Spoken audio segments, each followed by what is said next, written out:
हाय, good morning, सत श्री अकाल, आदाब, नमस्कार, वनकम, जय हिंद दोस्तों। कैसे आप लोग। और जैसा कि मैंने वादा किया था कि अगला टॉपिक भी हार्ट से रिलेटेड है। हार्ट के एक बहुत सारे टेस्ट होते हैं। जब आपको ये डाउट होता है कि मुझे कोई हार्ट प्रॉब्लम है नहीं है, तो हम बहुत सारे हार्ट के रिस्क असेसमेंट करने के लिए बहुत सारे टेस्ट होते हैं जो प्रिडिक्ट करते हैं कि हार्ट में कोई प्रॉब्लम हो सकती है नहीं हो सकती। जैसे कि CRP, high HSCRP, high sensitive CRP, number 1।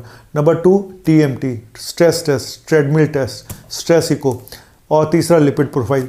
ये 3 टेस्ट तो ज़्यादातर लोगों को पता है, लेकिन एक होता है CT calcium scoring. CT calcium scoring क्या होता है कि जैसे मैंने आपको बताया पिछले वीडियो में एंजियोग्राफी के बारे में, तो उससे थोड़ा सस्ता टेस्ट है और काफ़ी एक्यूरेट टेस्ट है। मैं यही बोलूँगा, हालांकि 100% एक्यूरेट नहीं हो सकता, लेकिन फिर भी बहुत एक्यूरेसी है बाकी टेस्ट के मुकाबले। जितने आप स्ट्रेस इको कराते हैं, ट्रेडमिल कराते हैं, TMT कराते हैं, उनसे काफ़ी एक्यूरेट है कैल्शियम जो स्कोरिंग है CT स्कैन से। ये होता क्या है,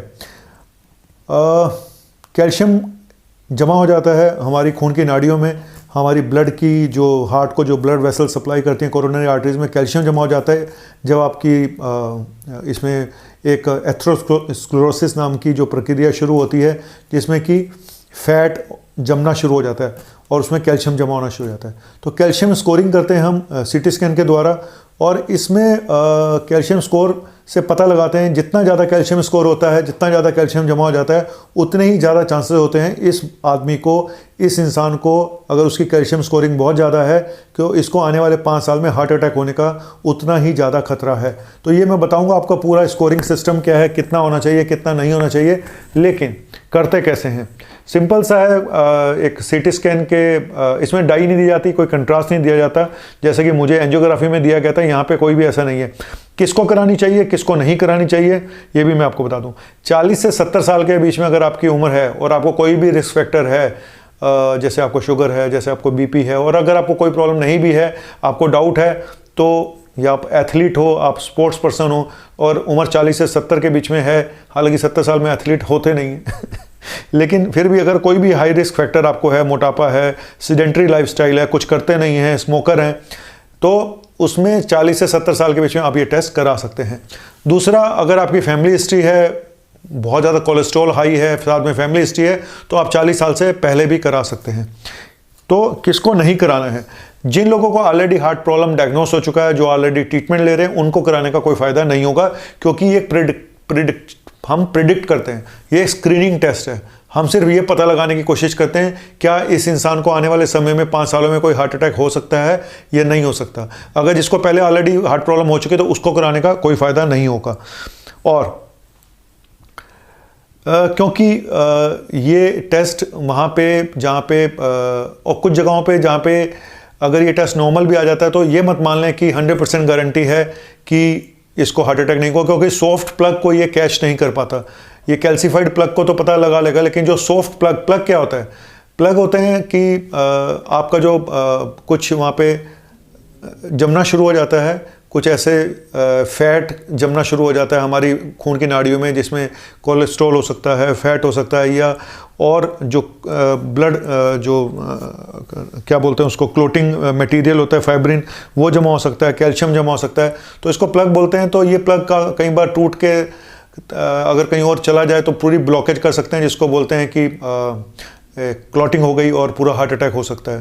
तो अगर आपका कैल्शियम स्कोर 0 आ जाता है, तो ये भी मत मान लें कि मुझे आगे चल के कोई रिस्क नहीं होगा, लेकिन हाँ, काफ़ी ज़्यादा एक्यूरेसी है इस टेस्ट की, वो मैं आपको बताऊंगा आगे चल के। करते कैसे हैं, सिंपल सा है कि CT स्कैन में आपको एक डाला जाएगा CT स्कैन की मशीन में, उसमें 3 आपको लीड्स लगाएंगे, जैसे ECG की लीड्स लगाते हैं, वो 3 लीड लगा के आपको CT स्कैन के अंदर डाला जाएगा, और साथ में उसकी फिल्म ले ली जाएगी, जहाँ से कैल्शियम स्कोरिंग पता लगाई जाएगी।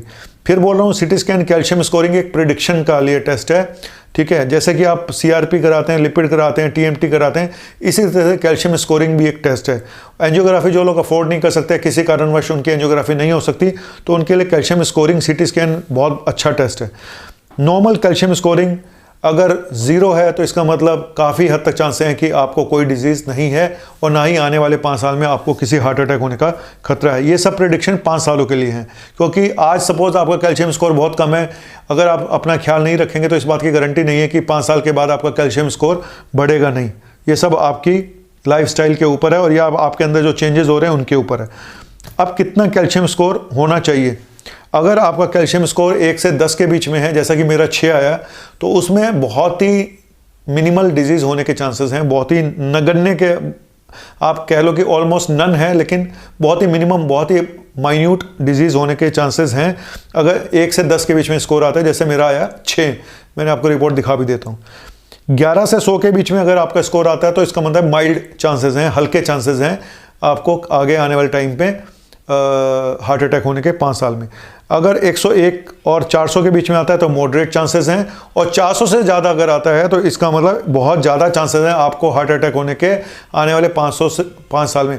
तो 100 से ऊपर अगर है तो समझ लीजिए चांसेस ज़्यादा हैं, और 400 से ऊपर है तो बहुत ही ज़्यादा चांसेस हैं आपको हार्ट अटैक होने के। तो आपको अपने डॉक्टर से जाके बताना चाहिए और उसी हिसाब से आगे प्रोसीड करना चाहिए, चाहे वो अब उसके बाद नेचुरली उसके बाद एंजियोग्राफी होगी आपकी, उसके में पता लगाया जाएगा और उसमें स्टंट डलता है, बाईपास होती है या मेडिकल मैनेजमेंट होता है, वो सब बाद में डिसाइड होगा।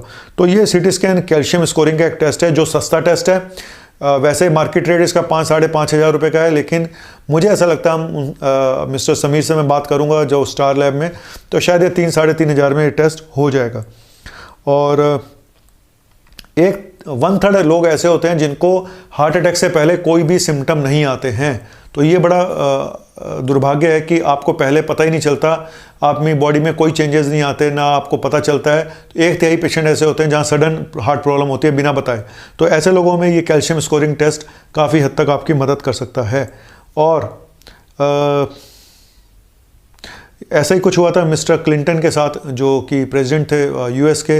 एक किस्सा है उनका कि उनका 2004 में बाईपास सर्जरी हुई थी। तो उन्होंने बताया कि उन्होंने पहले कैल्शियम स्कोरिंग अपना कराया था, लेकिन वहाँ के जो वाइट हाउस के डॉक्टर्स थे उन्होंने ज़्यादा उस पर तब क्या बोलते हैं उसको, उस पर ज़्यादा इंपॉर्टेंस नहीं दी, तो जिसकी वजह से उनको बाद में हार्ट प्रॉब्लम इतनी ज़्यादा हो गई कि उनको बाईपास सर्जरी करानी पड़ी।